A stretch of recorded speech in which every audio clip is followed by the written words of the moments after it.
नमस्कार शेतकरी बंधूंनो, मी ज्ञानेश्वर चिकणे. आज आहे 18 फेब्रुवारी 2026. तर पावसाचे वातावरण तयार देखील होणार आहे शेतकरी मित्रांनो.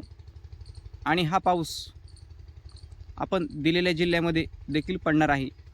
आणि आपण अंदाज हा 15-20 दिवसापासून आपण अंदाज देत आहोत की पाऊस येणारच आहे म्हणून.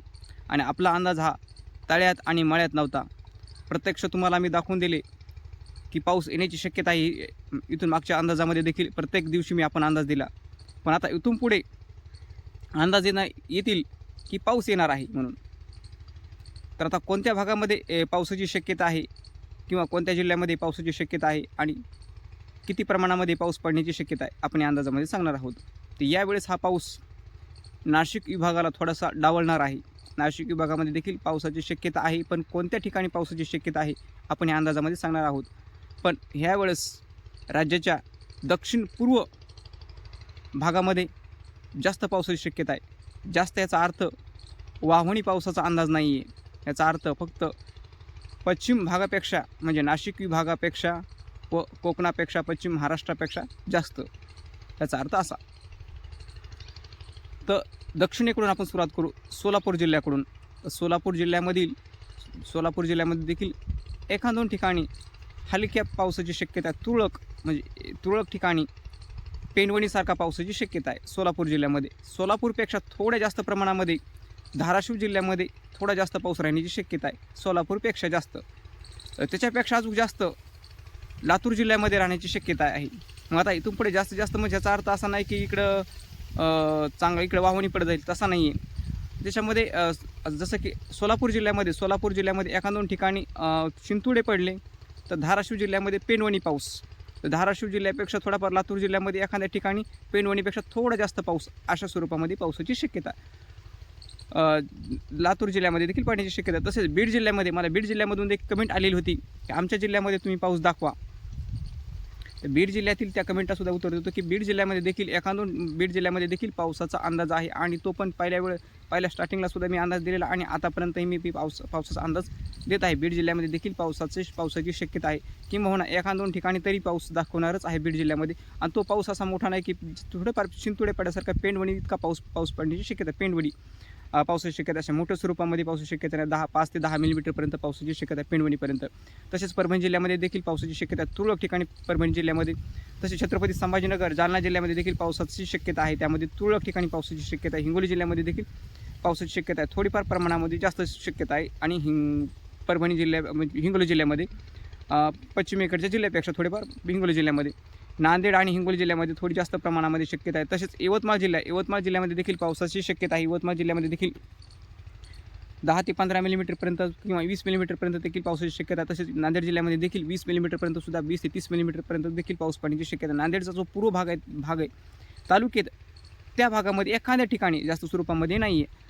तेलंगणामध्ये जास्त पाऊस पडत आहे शेतकरी मित्रांनो. तेलंगणामध्ये जास्त पाऊस पडणार आहे, त्यामुळे नांदेड जिल्ह्यामध्ये जास्त पाऊस पडण्याची शक्यता आहे. तसेच चंद्रपूर जिल्ह्यामध्ये, विदर्भामध्ये चंद्रपूर जिल्ह्यामध्ये आणि गडचिरोली जिल्ह्यामध्ये देखील पावसाची शक्यता आहे. त्यामध्ये सुद्धा 5 ते 10 मिलीमीटर किंवा जास्तीत जास्त एखाद्या ठिकाणी 20 मिलीमीटरपर्यंत देखील पावसाची शक्यता आहे. तसेच नागपूर, भंडारा, गोंदिया या जिल्ह्यामध्ये देखील पावसाची शक्यता आहे. 5 ते 10 मिलीमीटर किंवा काही ठिकाणी 20 मिलीमीटरपर्यंत सुद्धा पावसाची शक्यता आहे. तसेच वर्धा जिल्ह्यामध्ये देखील पावसाची शक्यता आहे. तर अमरावती आणि अकोला जिल्ह्यामध्ये तुरळक ठिकाणी पावसाची शक्यता आहे. 1 ते 5 मिलीमीटरपर्यंत, जास्तीत जास्त 1 ते 5 मिलीमीटरपर्यंत शक्यता आहे. तसेच बुलढाणा जिल्ह्यामध्ये एखाद-दोन ठिकाणी पावसाची शक्यता आहे. बुलढाणा जिल्ह्यामध्ये 0 ते 5 मिलीमीटरपर्यंत एखाद-दोन ठिकाणी पावसाची शक्यता आहे. तर नाशिक जिल्ह्याचा जो पूर्व भाग आहे, म्हणजेच बुलढाणा लागत जळगाव जिल्ह्यामध्ये पावसाची शक्यता आहे. नाशिक जिल्ह्यामध्ये सुद्धा एखाद-दोन ठिकाणी पावसाची शक्यता आहे. पूर्व साईडला वातावरण जर वाढले तरच नाशिकच्या पूर्व भागामध्ये पावसाची शक्यता आहे. तसेच अहिल्यानगर जिल्ह्यामध्ये जाम, कर्जत या भागामध्ये देखील पावसाची शक्यता आहे अहिल्यानगर जिल्ह्यामध्ये. आणि पश्चिमेकडचा भाग आहे म्हणजे घाटमाता, या भागामध्ये ढगाळ वातावरण राहील. तिथे पावसाची शक्यता सध्या तरी आपण सांगू शकत नाही सध्या, किंवा नाकारू पण शकत नाही. पण पावसाचा अंदाज तिथे सध्या जरी पाहिलं तर अत्यंत कमी 0 ते 1 मिलीमीटरपर्यंत तिथे पाऊस पडू शकतो किंवा नाही पडू शकत असा अंदाज आहे. आणि सांगली, सातारा, कोल्हापूर या भागामध्ये देखील ढगाळ वातावरण, एखाद्या ठिकाणी पावसाची शक्यता आहे.